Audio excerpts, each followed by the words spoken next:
అస్సలాము అలైకుం వరహ్మతుల్లాహి వబరకాతు. అనంత కరుణామయుడు, అపార కృపాశీలుడు, సర్వలోకాలకు సృష్టికర్త, భూమి ఆకాశాల నిర్మాత, పరమ పవిత్రుడు, పరిశుద్ధుడైనటువంటి అల్లాహ్ యొక్క శుభనామముతో ప్రారంభం. సోదరులారా, సోదరిమణులారా, కొంతమంది హిందుత్వవాదులు ఇస్లాం పైన అక్కసు పెంచుకున్నవారు, ఇస్లాం ధర్మం అంటే గిట్టనటువంటి వారు, ఇస్లాం ధర్మం పైన, అల్లాహ్ పైన, ఖురాన్ గ్రంథం పైన కొన్ని అపోహలను ప్రజల్లో వ్యాపింపచేస్తున్నారు. వారు కొన్ని ఆరోపణలు చేస్తూ వాటిని వీడియోల రూపంలో యూట్యూబ్లో పెట్టడము, అలాగే తమ యొక్క అభిప్రాయాలకు అనుకూలించేటటువంటి న్యూస్ ఛానళ్ళు, టీవీ ఛానళ్లలో వాళ్ళు ఇంటర్వ్యూల రూపంలో ఆ వీడియోలలో రెచ్చిపోవడము, దూషణకు దిగడము కూడా జరుగుతుంది. సోదరులారా, వారు చేస్తున్నటువంటి ఆరోపణల్లో కొన్నింటికి గాను నేను సమాధానం ఇవ్వదలిచాను. అయితే సోదరులారా, వాళ్ళు చెబుతున్నటువంటి మాట ఏమిటంటే, సోదరులారా, అల్లాహ్ నన్ను మాత్రమే ఆరాధించండి అని చెబుతున్నాడు. అలా చెప్పడం స్వార్థం కాదా అని అంటున్నారు. తర్వాత అల్లా ఏమంటున్నాడంటే, నన్నే ఆరాధించండి, లేదంటే మిమ్మల్ని నరకంలో కాలుస్తాను అంటున్నాడు. ఇది శాడిజం కాదా అని వారు చెబుతున్నారు. మరియు అంటున్నారు, మీ దేవుడులా మా దేవుళ్ళు షాడిస్టులు కాదు అని అంటున్నారు. సోదరులారా, వీటి యొక్క వాస్తవాన్ని మనము తెలుసుకోవాల్సినటువంటి అవసరము ఎంతైనా ఉంది. సోదరులారా, ముఖ్యంగా నేను వారికి చెబుతున్నటువంటి సమాధానము ఏమిటంటే, సోదరులారా, చూడండి, ముందుగా అల్లాహ్ సుబ్హానహు తఆలా నన్ను మాత్రమే ఆరాధించండి అని అంటున్నాడా? ఎస్, వాస్తవం. అల్లాహ్ సుబ్హానహు తఆలా నన్ను మాత్రమే ఆరాధించండి అని ఖురాన్ గ్రంథంలో అల్లా అంటున్నాడు. అల్లాహ్ సుబ్హానహు తఆలా ఖురాన్లో సూరే తాహా 20వ సూర 14వ వాక్యంలో అల్లాహ్ సుబ్హానహు తఆలా ఏమంటున్నాడంటే, ఇన్ననీ అనల్లాహు లా ఇలాహ ఇల్లా అన ఫఅబుదూని. అల్లాహ్ తఆలా ఏమంటున్నాడంటే, నేనే అల్లాను, నేను తప్ప మరొక ఆరాధ్య దైవం ఎవడు లేడు, కనుక నన్ను మాత్రమే ఆరాధించండి అని అల్లా అంటున్నాడు. తర్వాత అల్లాహ్ సుబ్హానహు తఆలా ఖురాన్లో ఈ మాటను చాలాసార్లు, నన్ను మాత్రమే ఆరాధించండి అనే మాటను చాలాసార్లు ఉపయోగించడం జరిగింది. ఎందుకు అల్లాహ్ సుబ్హానహు తఆలా ఈ మాట అంటున్నాడు? నన్ను మాత్రమే ఆరాధించండి, నన్ను మాత్రమే పూజించండి, నాకు మాత్రమే విధేయత చూపండి అని అల్లాహ్ ఎందుకు అంటున్నాడంటే, దానికి సమాధానము అల్లాహ్ ఖురాన్ గ్రంథంలో 51వ సూరే జారియాత్ 56వ వాక్యంలో అల్లాహ్ అంటున్నాడు, వమా ఖలకతుల్ జిన్న వల్ ఇన్స ఇల్లా లియఅబుదూన్. నేను మానవులను, జిన్నాతులను సృష్టించినది నన్ను ఆరాధించటానికి మాత్రమే అని అల్లా అంటున్నాడు. అంటే ఇక్కడ మానవులు పుట్టించబడిందే అల్లాను ఆరాధించడానికి. ఈ వాస్తవాన్ని మనము గ్రహించాలి. ఆ తర్వాత అల్లాహ్ ఖురాన్ గ్రంథంలో 2వ సూరే అల్ బకరా 21-22 వాక్యాలలో అల్లాహ్ అంటున్నాడు, యా అయ్యుహన్నాసు ఉబుదు రబ్బకుముల్లదీ ఖలకకుం వల్లదీన మిన్ ఖబ్లికుం లఅల్లకుం తత్తకున్. ఓ మానవులారా, మిమ్మల్ని, మీకు పూర్వం వారిని సృష్టించినటువంటి ఆ అల్లాహ్నే మీరు ఆరాధించండి, దీని ద్వారానే మీరు రక్షించబడతారు. అల్లదీ జఅల లకుముల్ అర్ద ఫిరాషా వస్సమాఅ బినాఅ వఅన్జల మినస్ సమాయి మా ఫఅఖ్రజ బిహి మినస్ సమరాతి రిజ్కన్ లకుం ఫలా తజ్అలు లిల్లాహి అందాదం వఅంతుం తఅలమూన్. ఆయనే మీకోసం భూమిని పానుపుగా చేశాడు, ఆయనే మీకోసం ఆకాశాన్ని కప్పుగా చేశాడు, ఆకాశం నుండి వర్షాన్ని కురిపిస్తున్నాడు, భూమిలో రకరకాల పంటలు, కూరగాయలు, ధాన్యాలు మీకోసం పండిస్తున్నాడు. ఇదంతా చేసిన వాడు అల్లా అయినప్పుడు మీరు అల్లాతో వేరొకరిని తీసుకొచ్చి సాటి కల్పించకండి అని ఆయన అంటున్నాడు. అంటే అల్లా మనల్ని పుట్టించాడు, ఆయన మన కోసం భూమిని ఏర్పాటు చేశాడు, ఆయన మన కోసం ఆకాశాలను కప్పుగా చేశాడు, ఆయన మన కోసం ఆకాశం నుండి వర్షాన్ని కురిపిస్తున్నాడు, భూమిలో రకరకాల ఆహార ధాన్యాలను మనకి, పశువులకి, ఇతర జీవరాశులకు ఏర్పాటు చేశాడు. ఈ భూమండలంలో మనకు కావలసిన సమస్త అవసరాలను మన కోసం ఏర్పాటు చేశాడు. మరి ఆరాధన ఆయనకు కాక ఇంకెవరికి చేయాలండి? చెప్పండి. మనల్ని పుట్టించిన వాడికి కాకుండా ఆరాధన ఇంకెవరికి చెయ్యాలి? మనము నడుస్తున్న నేలనిచ్చినవాడు ఆయన, మనం పీల్చుకుంటున్నటువంటి గాలినిచ్చినవాడు ఆయన, మనం అనుభవిస్తున్న అనుగ్రహాలన్నీ కూడా ఆయన ఇచ్చినవే. మరి ఆరాధన ఆయనకు కాక ఇంకెవరికి చేస్తారు? మరి అలాంటి అల్లా నన్నే ఆరాధించండి అని చెప్పడంలో తప్పేముంది? మరియు అల్లా సుబ్హానహు తఆలా ఖురాన్ గ్రంథంలో సూరే అల్ బకరా 2వ సూర 29వ వాక్యంలో అల్లా అంటున్నాడు, హువల్లదీ ఖలక లకుమ్ మా ఫిల్ అర్ది జమీఅ, ఆయనే భూమిలో మీ కొరకు సమస్త వస్తువులను సృష్టించాడు మీ అవసర నిమిత్తము. ఆయనే ఈ భూమండలంలో సమస్త వస్తువులను మీకోసం తయారు చేశాడు. మరి మన అవసరం కోసం ఇన్నింటిని తయారు చేసిన వాడు ఆయన కాకుండా ఆరాధన ఇంకెవరికి చేస్తాము సోదరులారా? కావున అల్లా సుబ్హానహు తఆలా ఇక్కడ నన్నే ఆరాధించండి అని ఎందుకు అంటున్నాడు అంటే, ఆయనే ఈ సమస్తాన్ని సృష్టించిన వాడు, ఆయనే ఈ సమస్త లోకాలకు యజమాని, ఆయనే ఈ సమస్త లోకాలకు ప్రభువు, కాబట్టి నన్ను మాత్రమే ఆరాధించండి అని ఆయన చెప్పటము ధర్మము. ఇది అధర్మము, అన్యాయము ఎంత మాత్రము కాదు సోదరులారా. అల్లా సుబ్హానహు తఆలా ఆయన సమస్త లోకాలకు ప్రభువు. ఖురాన్ గ్రంథంలో మొట్టమొదటి సూరే అల్ ఫాతిహాలో అల్లా సుబ్హానహు తఆలా అంటున్నాడు, అల్హమ్దులిల్లాహి రబ్బిల్ ఆలమీన్, ఆయనకి అల్లాకే సమస్త స్తుతులు, సమస్త స్తోత్రాలు, ఆయన సకల లోకాలకు ప్రభువు అనే వాక్యం మీకు కనిపిస్తుంది. ఆయన ముస్లిములకు మాత్రమే, సాయిబులకు మాత్రమే ఆయన దేవుడు కాదు, సమస్త లోకాలకు ఆయన ప్రభువు. అలాగే ఖురాన్లో చిట్ట చివరి అధ్యాయం సూరే నాస్లో అల్లా అంటున్నాడు, ఖుల్ అఊదు బిరబ్బిన్నాస్ మలికిన్నాస్ ఇలాహిన్నాస్, ఆయనే మానవుల ప్రభు, మానవుల చక్రవర్తి, మానవుల ఆరాధ్య దైవం. చెప్పండి, అల్లా కేవలం ముస్లిముల ప్రభువు మాత్రమే కాదు, సమస్త మానవులకి ప్రభు, సమస్త మానవులకి ఆరాధ్య దైవం, సమస్త మానవులకి చక్రవర్తి, సమస్త మానవులకి యజమాని. కాబట్టి నన్ను మాత్రమే ఆరాధించండి అని అల్లా అంటున్నాడు. అర్థమవుతుందా సోదరులారా? ఆయన నన్నే ఆరాధించండి అని ఎందుకు అంటున్నాడంటే, అది స్వార్థము కాదు, అది న్యాయం, అది ధర్మం సోదరులారా. అర్థమవుతుందా? కావున అల్లా ఈ మాట చెప్పగలడు, నన్ను మాత్రమే ఆరాధించండి అని ఎందుకు అంటున్నాడు? ఆయన సర్వమానవుల ప్రభు, సర్వమానవుల చక్రవర్తి, సర్వమానవులకు ఆయన దేవుడు, కాబట్టి ఆ మాట ఆయన చెప్పగలడు. మరి ఆయన నన్నే ఆరాధించండి అని చెప్పడంలో ఎలాంటి తప్పు లేదు. ఎందుకంటే మీకు ఒక ఉదాహరణ ఇస్తాను. ఇప్పుడు మీకు జన్మనిచ్చినటువంటి తండ్రి ఉన్నాడు. ఆయన మీకు జన్మనిచ్చాడు, మీకు ఆహారాన్ని పెడుతున్నాడు, మిమ్మల్ని పోషిస్తున్నాడు, మీకు బట్టలు తొడిగిస్తున్నాడు. అలాగే మీ యొక్క ప్రతి చిన్న పెద్ద ప్రతి అవసరాన్ని కూడా మీకు జన్మనిచ్చిన తండ్రే మీ అవసరాలను తీరుస్తున్నాడు. మరి అలాంటి తండ్రి, ఓ నా బిడ్డలారా నన్ను మాత్రమే నాన్న అని పిలవండి అని మీ నాన్న అంటే అది తప్పవుతుందా? అది అధర్మం అవుతుందా? అది అన్యాయం అవుతుందా? ఆయన అలా చెప్పడంలో ఏ మాత్రం తప్పులేదు. ఎందుకంటే మీకు జన్మనిచ్చినటువంటి మీ తండ్రిని మీరు నాన్న అని పిలవడము, ఆయన మాత్రమే నాన్న అని పిలవడము, అది ఎంత మాత్రం కూడా తప్పు కాదు, అది ఎంత మాత్రం కూడా అధర్మము కాదు, అన్యాయం కూడా కాదు సోదరులారా. ఇది న్యాయము, ధర్మము సోదరులారా.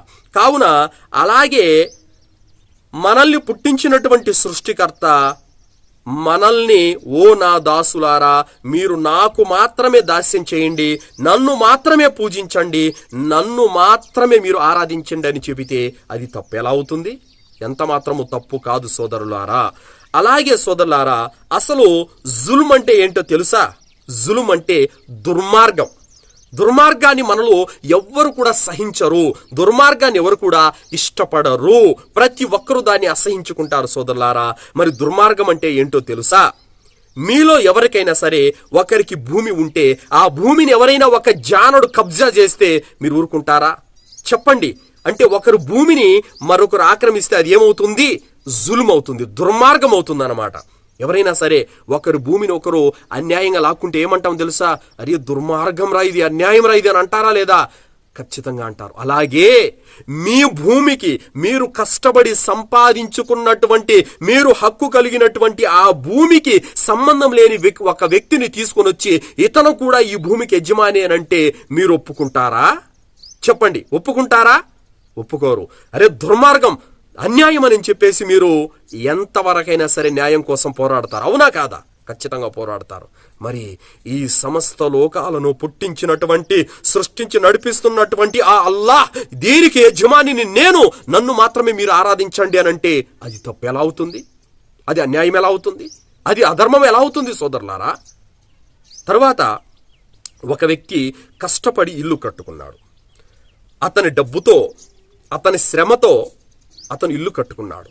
సంబంధం లేనటువంటి ఒక వ్యక్తిని తీసుకొని వచ్చి, ఈ రోజు నుంచి నువ్వు కూడా ఈ ఇంటికి యజమానివే అని చెప్పేసి తీసుకొని వస్తే అసలైనటువంటి యజమాని బాధపడతాడా? బాధపడడా? చెప్పండి. చూసేవారికి ఏమనిపిస్తుంది? అరే, ఇది దుర్మార్గం రా, అన్యాయం రా, ఇది ఇల్లు వాడిదిరా, నువ్వు ఎవరినో తీసుకొని వచ్చేసి అతనికి కూడా ఇందులో భాగం ఇస్తున్నావు, ఇది తప్పురా అని అంటావా లేదా? మరి ఇది తప్పు కాదా? ఈ ఎండపిండ బ్రహ్మాండాన్ని సృష్టించిన వాడు, నెట్టుటి ముద్దతో మన నకసిక పర్యాంతాన్ని సృష్టించినటువంటి ఆ అల్లాహ్ అయి ఉండగా సంబంధం లేనటువంటి ఒక బొమ్మని తీసుకొని వచ్చి దేవుడి స్థానంలో నిలబెడితే ఇది అన్యాయం కాదా? ఇది అధర్మం కాదా?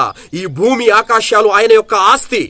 ఈ మానవులు, ఈ సృష్టిలో ఉన్నటువంటి జీవరాశులు అన్నీ కూడా ఆయన అనుగ్రహంతో బ్రతుకుతున్నవే. మరి ఈ విశ్వలోకాలకు, ఈ సమస్తానికి అధిపతి, యజమాని ఆయన అయి ఉండగా సంబంధం లేని వారిని తీసుకొని వచ్చి నీవు కూడా దేవుడివే, నువ్వు కూడా దేవుడివే, నువ్వు కూడా యజమానివే అని చెప్పడము ఇది పాపం కాదా? ఇది అన్యాయం కాదా? ఇది దుర్మార్గం కాదా? దీన్నే జుల్మ్ అని అంటారు సోదరులారా. అర్థమైందా? అలాగే ఒక వ్యక్తి వాహనం కొన్నాడు, అతని డబ్బుతో, అతని కష్టార్జితంతో వాహనం కొన్నాడు. సంబంధం లేని ఒక వ్యక్తి వచ్చి అందులో ఈ వాహనం నాది అనంటే దీన్ని మీలో ఎవరైనా సహిస్తారా? చెప్పండి, సహిస్తారా? సహించరు. ఇది అన్యాయమా, దుర్మార్గమా కాదా? ఇది తప్పకుండా ఇది దుర్మార్గమే, అన్యాయమే సోదరులారా.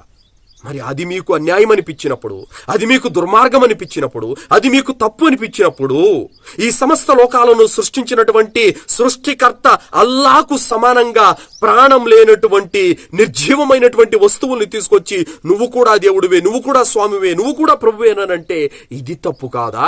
ఇది దుర్మార్గం కాదా? ఇది అన్యాయం కాదా? ఎందుకు మీకు మీ బుద్ధికి ఇది తప్పు అనిపించడం లేదు? సోదరులారా, మనస్సు పెట్టి ఒక్కసారి ఆలోచించండి సోదరులారా. ఒక భార్య తనను కట్టుకున్నటువంటి భర్తను మాత్రమే భర్తగా భావించాలి. ఒకవేళ ఆ భర్త నేను మాత్రమే నీకు భర్తను, నన్ను మాత్రమే నువ్వు భర్తగా భావించాలి, నాకు మాత్రమే నువ్వు భర్తగా విశ్వసించాలి అని చెబితే అది తప్పు అవుతుందా? అది పాపం అవుతుందా? ఒక స్త్రీ తన భర్తనే భర్తగా భావించడమే న్యాయం, తన భర్తనే భర్తగా విశ్వసించడమే ధర్మం. లేదు, నా భర్తతో పాటు మరొక ఆయన కూడా భర్తేనంటే నిజమైన భర్త సహించలేడు, తట్టుకోలేడు. ఖచ్చితంగా ఆ భార్యను శిక్షిస్తాడు ఒకవేళ అలా అంటే గనక. ఏ తండ్రి కూడా మా నాన్నతో పాటు నువ్వు కూడా నాన్నవేనంటే ఏ తండ్రి కూడా కన్న తండ్రి సహించలేడు. కావున సోదరులారా, అల్లాహ్ సుబ్హానహు తఆలా నన్ను మాత్రమే ఆరాధించండి, నాతో సాటి కల్పిస్తే నేను శిక్షిస్తానని ఎందుకంటున్నాడో తెలుసా? ఆయన సృష్టికర్త కాబట్టి, ఈ విశ్వానికి ఆయన యజమాని కాబట్టి, ఈ విశ్వమంతా ఆయన సొత్తు, ఆయన ఆస్తి, ఆయన సంపద కాబట్టి, ఆయనకు హక్కు ఉంది కాబట్టి అంటున్నాడయా. అర్థమవుతుందా? కావున మనసు పెట్టి వివేకంతో ఆలోచించాల్సినటువంటి అవసరము ఎంతైనా ఉంది సోదరులారా. అందుకోసమే లుక్మాన్ అలైహిస్సలాం వారు అన్నారు, కాల యా బునయ్య లా తుష్రికు బిల్లాహ్ ఇన్న షిర్క లజుల్మున్ అదీమ్. లుక్మాన్ అలైహిస్సలాం వారు తన కుమారుడికి ఇలా చెప్పారు, ఓ నా ముద్దుల కుమారుడా, నువ్వు అల్లాహ్తో పాటు మరొక దైవాన్ని సాటి కల్పించకు, అల్లాహ్ను మాత్రమే ఆరాధించు. ఇన్న షిర్కల జుల్మున్ అదీమ్, నిశ్చయంగా షిర్కు, అల్లాహ్తో పాటు మరొక దేవుడున్నాడని చెప్పటం ఇది పరమ దుర్మార్గము అని చెప్పారు లుక్మాన్ అలైహిస్సలాం వారు. వాస్తవం, అల్లాహ్తో పాటు మరొక దేవుడు ఉన్నాడని చెప్పడం తప్పు.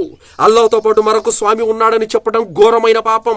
అల్లాహ్తో పాటు మరొకరిని తీసుకొని వచ్చి ఆరాధించడం అన్యాయం, దుర్మార్గం, పాపం. ఎందుకంటే అల్లాహ్ సృష్టికర్త, వాళ్ళు సృష్టికర్తలు కారు. అల్లాహ్ ఈ భూమి ఆకాశాలకు యజమాని, వాళ్ళు యజమానులు కారు. అల్లాహ్ సుబ్హానహు తఆలా ఈ సమస్త సమస్తానికి కూడా ప్రభువు యజమాని. వీళ్ళు మన చేతులతో తయారు చేసుకున్నటువంటి వస్తువులు తప్ప మరేమీ కాదు, లేదా మనకన్నా ముందు పుట్టి చనిపోయిన మనుషులు తప్ప మరేమీ కాదు. సోదరులారా, ఈ వాస్తవాన్ని మీరు గ్రహించాల్సినటువంటి అవసరం ఉంది. కాబట్టి ఇన్ని చేసినటువంటి ఆ అల్లాహ్ నన్ను మాత్రమే ఆరాధించండి, లేదంటే మిమ్మల్ని శిక్షిస్తాను అని చెప్పడము షాడిజం అవుతుందా? షాడిజం అవుతుందా? అవ్వదు. ఎలాగంటే, ఇప్పుడు మీరు మీ యొక్క కుమారుడి చేతికి ఒక 1000 రూపాయలు డబ్బులు ఇచ్చారు. డబ్బులు ఇచ్చి ఏం చేశారంటే మార్కెట్కి పంపించారు, కూరగాయలు తీసుకురమ్మని.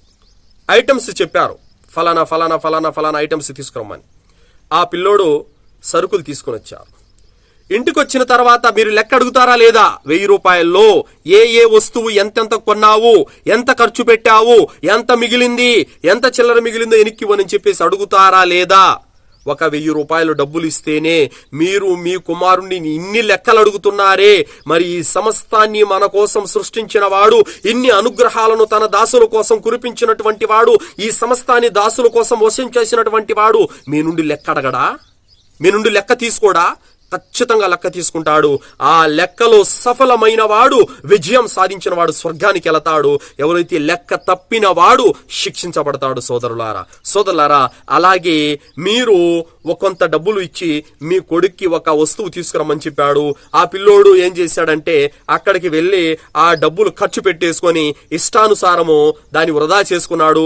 మీరు చెప్పిన మాట లెక్కలేకేసుకోలేదు, మీరు చెప్పిన వస్తువు కూడా తీసుకురాలేదు. అప్పుడు మీరు శిక్షిస్తారా? శిక్షించరా? అరే, నేనేం చెప్పి పంపించాను, నువ్వేం చేసుకుని వచ్చావురా? తండ్రి మాట అంటే లెక్కలేదని చెప్పేసి మీరు శిక్షించరా? ఖచ్చితంగా శిక్షిస్తారు. అలాగే ఆయన మనల్ని పరీక్ష నిమిత్తం భూమండలంలోకి పంపించాడు. అల్లదీ ఖలకల్ మౌత వల్ హయాత లియబ్లువకుం అయ్యుకుం అహ్సను అమలా. ఆయనే మీలో మంచి పనులు ఎవరు చేస్తారో చూసి పరీక్షిద్దామని మీ చావు బ్రతుకులు ఆయన సృష్టించాడు. కావున ఆయన పరీక్ష నిమిత్తం మనల్ని పంపాడు. మనమేం చేయాలి? ఒకే దైవాన్ని అల్లాహను మాత్రమే ఆరాధిస్తూ ఆయనకు భయపడి జీవితం గడుపుతూ పాపాలకు, దుర్మార్గాలకు, అన్యాయాలకు, అక్రమాలకు, తప్పుడు పనులకు దూరంగా ఉంటూ దైవానికి భయపడుతూ జీవితం గడుపుతూ ఆయన మాత్రమే ఆరాధిస్తూ తల్లిదండ్రుల సేవ చేస్తూ భార్య బిడ్డల యొక్క హక్కులు నెరవేరుస్తూ ఇరుగు పొరుగు అనాథలను వితంతువులను ఆదుకుంటూ బడుగు బలహీన జీవులకు సహాయం చేస్తూ ఉత్తమంగా జీవితం గడిపిన వాడికి స్వర్గం. ఆయన అనేక విషయాలు చెప్పి మనల్ని పంపించాడు. ఏమని? నన్ను మాత్రమే ఆరాధించండి, తల్లిదండ్రుల పట్ల ఉత్తమంగా మెలగండి, భార్య బిడ్డల యొక్క హక్కులు నెరవేర్చండి, దాన ధర్మాలు చేయండి, పేదలకు సహాయం చేయండి, బంధుత్వ సంబంధాలను తెగదింపులు చేసుకోకండి, అనారోగ్యం పాలైన వాళ్ళని పరామర్శించండి, బానిసలకు విముక్తుల్ని కలిగించండి, రోగగ్రస్తులను పరామర్శించండి, ఆకలిగొన్న వారికి అన్నం పెట్టండి, భర్త చనిపోయిన వితంతు స్త్రీలకు ఆదుకోండి, ఇలా చెయ్యండి. ఒకవేళ ఇలా చేయకపోతే నేను శిక్షిస్తాను అని చెప్పడం తప్ప. అది తప్పు ఎలా అవుతుంది? అది శాడిజం ఎలా అవుతుంది? అంటే ఇప్పుడు మీరేమంటున్నారంటే మీ నాన్న నన్ను మాత్రమే నాన్న అని పిలువు అని మీ నాన్న అంటే అది శాడిజం అంటున్నారు. అది శాడిజం అవుతుందా? ఆయన కన్న తండ్రి మనకు జన్మనిచ్చాడు, మనం ఆయన నాన్న అనడమే కరెక్టు, అదే ధర్మం. అది శాడిజం ఎలా అవుతుంది? అలాగే మనల్ని పుట్టించినటువంటి సృష్టికర్త ఆయన దాసులం, మనము మన ప్రభువు, మన స్వామి ఆయన నన్నే ఆరాధించండి అనడంలో అది శాడిజం ఎలా అవుతుంది సోదరా? అది తప్పు ఎలా అవుతుంది సోదరా? అర్థమవుతుందా? మరి మీ దేవుడంతా శాడిస్టు కాదు మా దేవుళ్ళేనంటే వాళ్ళు సృష్టికర్తలు కారు. వాళ్ళు ఎప్పుడు చెప్పలేదు మేము భూమి ఆకాశాలను ఇన్ని రోజులు పుట్టించాము, మానవుని ఇలా పుట్టించాము, తల్లిదండ్రుల పట్ల ఇలా హక్కులున్నాయి, భార్య బిడ్డల పట్ల ఇలా హక్కులున్నాయి. ఈ విషయాలు వాళ్ళు చెప్పలేదు. అల్లా చెప్పాడు, ఒక సామెత ఉంది, నారు పోసినోడే నీరు పోస్తాడని చెప్పేసి. అర్థమైందా? అలాగే మనల్ని పుట్టించిన సృష్టికర్త అల్లాహ్ కాబట్టే మనం ఎలా బ్రతకాలో, ఏది హలాలో, ఏది హరామో, ఏది తినొచ్చో, ఏది తినకూడదో, ఏది కట్టాలో, ఏది కట్టకూడదో, ఏది పాపమో, ఏది పుణ్యమో ప్రతిదీ మనకు నేర్పుతున్నాడయా. వాళ్ళు దేవుళ్ళు కాదు కాబట్టి వాళ్ళు ఏం చెప్పలేదు. హలాలేదో చెప్పలేదు, హరామేదో చెప్పలేదు, మంచేదో చెప్పలేదు, చెడేదో చెప్పలేదు, ఏమి వాళ్ళు చెప్పలేదు. ఎందుకంటే వాళ్ళు సృష్టికర్తలు కారు, సృష్టికి యజమానులు కూడా కారు వాళ్ళు. అర్థమవుతుందా? కాబట్టి నన్ను మాత్రమే ఆరాధించండి అని చెప్పడంలో ఎలాంటి తప్పు లేదు సోదరులారా. అలాగే తర్వాత నన్ను మాత్రమే ఆరాధించండి లేదంటే మిమ్మల్ని నరకంలో కాలుస్తాను అనే మాట మీరు చెప్పారు. ఆయన నన్ను మాత్రమే ఆరాధించండి లేదంటే నరకంలో కాలుస్తాను అనే మాట కాదు, కానీ ఆయనకు భయపడకుండా ఉంటే, ఆయనకు భయపడకుండా దుర్మార్గాలకు, పాపాలకు, తప్పులకు పాల్పడుతుంటే అలాంటి వారిని ఆయన ఖచ్చితంగా శిక్షిస్తాడు. ఎవరైతే తల్లిదండ్రుల ఎడల ఉత్తమంగా మెలగకుండా తల్లిదండ్రులను పట్టించుకోలేదో వారిని శిక్షిస్తాడు. ఎవరైతే భార్య ఉండగా వ్యభిచారానికి వెళుతున్నారో వారిని అల్లా శిక్షిస్తాడు. ఎవరైతే మద్యం తాగుతున్నారో వారిని అల్లా శిక్షిస్తాడు. ఎవరైతే నిజ సృష్టికర్త అయిన అల్లాహ్ యజమాని, ప్రభువు, స్వామి అయి ఉండగా తమ చేతులతో తాము తయారు చేసుకున్న బొమ్మలని, వస్తువుల్ని మొక్కుతారో అలాంటి వారిని అల్లా శిక్షిస్తాడు. ఏ విధంగానంటే సోదరులారా, ఒక స్కూల్లో అక్కడ ఎగ్జామ్ జరుగుతుంది, పరీక్షలు జరుగుతాయి. ఆ పరీక్షల్లో ఎవరైతే ఫెయిల్ అయిపోయారో వారికి పనిష్మెంట్ ఉంటుందా లేదా చెప్పండి? ఖచ్చితంగా ఉంటుంది. ఆ విధంగానే ఈ మానవ జీవితంలో దైవానికి భయపడకుండా, దైవాన్ని ఆరాధించకుండా, దుర్మార్గాలకు, అన్యాయాలకు ఒడిగట్టిన వారిని దైవం ఖచ్చితంగా శిక్షిస్తాడు. ఇందులో ఎలాంటి సందేహము లేదు. ఇది ఒక్క ఖురాను గ్రంథంలోనే కాదు, ఇతర గ్రంథాలలో కూడా ఈ మాట ఉంది. అయితే మీకు ధర్మ గ్రంథాల అవగాహన లేని కారణంగా మీ మనసుకు ఏది వస్తే అది వాగుతున్నారు. మీ మదికి ఏది తోస్తే అది మీరు మాట్లాడుతున్నారు పిచ్చి పిచ్చిగా. అంతే తప్ప మీకు గ్రంథాల అవగాహన ఉంటే ఇలా మీరు మాట్లాడరు. తీర్పు దినం అనేది ఒకటి ఉంది, మనిషి మరణం అనేది ఒకటి ఉంది, మరణం తర్వాత భూలోకంలో గడిపిన జీవితం గురించి దేవుని దగ్గర ప్రతిఫలం అనేది, అలాగే శిక్ష అనేది ఉంటుంది, శిక్ష బహుమానాలు అనేటివి ఉంటాయన్న విషయం మీ గ్రంథాల్లో కూడా ఉంది. మీరు చదివితేగా. మీకు గ్రంథాల జ్ఞానం లేదు, నోటికి ఏది వస్తే అది వాగుతారు. సబ్జెక్టు లేదు, ఏ సబ్జెక్టు మీద అవగాహన కూడా మీకు ఉండదన్నమాట. దేవుని యొక్క గుణగణాల గురించి మీకు తెలియదు, దేవుని యొక్క శక్తి సామర్థ్యాల గురించి మీకు తెలియదు. అలాంటప్పుడు మీరేం చేస్తారు? మీ నోటికి ఏది వస్తే అదే మీరు మాట్లాడుతుంటారు. కావున సోదరులారా, ఇక్కడ తెలియజేయాల్సినటువంటి విషయం ఏంటంటే, మీది అయినటువంటి భూమి, మీ భూమిలో ఎవరైనా ఒక్క జానడు భూమిని మీరు ఆక్రమించుకుంటే కోర్టు దాకా వెళతారా లేదా చెప్పండి. అన్యాయం, దుర్మార్గంగా నా భూమి కాజేశాడండి, అన్యాయంగా దుర్మార్గంగా నా భూమిని లాక్కున్నాడండి అని మీరు కోర్టుకు వెళ్తారా? వెళ్ళరా? మరి ఆయన మనకు జీవితాన్ని ఇచ్చాడు, ఆయన మనకు ఈ భూమి ఆకాశాలను స్వాధీనపరిచాడు, ఈ భూమిలో రకరకాల అనేక వస్తువులు మన అవసరాల కోసం ఇచ్చాడు. మరి ఆయన ఆరాధించకపోతే ఆయన శిక్షించడంలో తప్పేముందండి? చెప్పండి. ఆయన శిక్షించడంలో తప్పేముంది? కావున ఆయన యజమాని, ఆయనే స్వామి, ఆయనే ప్రభువు, ఆయనతో మరొక దేవుడు ఉన్నాడని చెప్పడము ఇది దుర్మార్గము, ఇది పాపము, ఇది అన్యాయము. కావున ఎవరైతే అల్లాతో సాటి కల్పిస్తారో ఆయన ఖచ్చితంగా వారిని శిక్షిస్తాడు. కావున సోదరులారా, గ్రంథాల అవగాహన అనేది అవసరం. ఏదైనా మాట్లాడేటప్పుడు మన సొంత మాటలు కాదు, నేనేదంటే అది ఊహించుకొని మాట్లాడేస్తే అది వాస్తవం అయిపోదు. గ్రంథాల వెలుగులో వాస్తవాలు ఉండాలి, గ్రంథాల వెలుగులో ధర్మం ఉండాలి, గ్రంథాల వెలుగులో దేవుడి గురించి మాట్లాడాలి సోదరులారా. కావున దేవుని గురించి మాట్లాడేటప్పుడు కూడా ఉత్తమంగా మాట్లాడాలి. అశ్లీల పదజాలంతో, బూతులు తిడుతూ, అసహ్యకరంగా మాట్లాడటము ఇది ధర్మం అనిపించుకోదు. కావున సోదరులారా, ఉత్తమంగా వివేచనతో మాట్లాడాల్సినటువంటి, చక్కని శైలితో మాట్లాడాల్సినటువంటి అవసరము ఉంటుంది. బూతులకు దిగడము, అశ్లీల పదజాలను వాడటము, ఎదుటి వారిని దుర్భాషలాడటము ఇది ధర్మం ఎంత మాత్రమో కాదు సోదరులారా. కావున వాస్తవాలను గ్రహించండి, ధర్మాన్ని అర్థం చేసుకోండి, సత్య ధర్మం పైన నడవడానికి ప్రయత్నం చేయండి. సృష్టికర్త అయినటువంటి అల్లాహ్ విన్నటువంటి మనందరికీ కూడా సన్మార్గాన్ని అవలంబించే సద్బుద్ధిని ప్రసాదించుగాక. ఆమీన్. వ ఆఖిరు దావానా అల్హమ్దులిల్లాహి రబ్బిల్ ఆలమీన్. అస్సలాము అలైకుం వరహ్మతుల్లాహి వబరకాతుహు.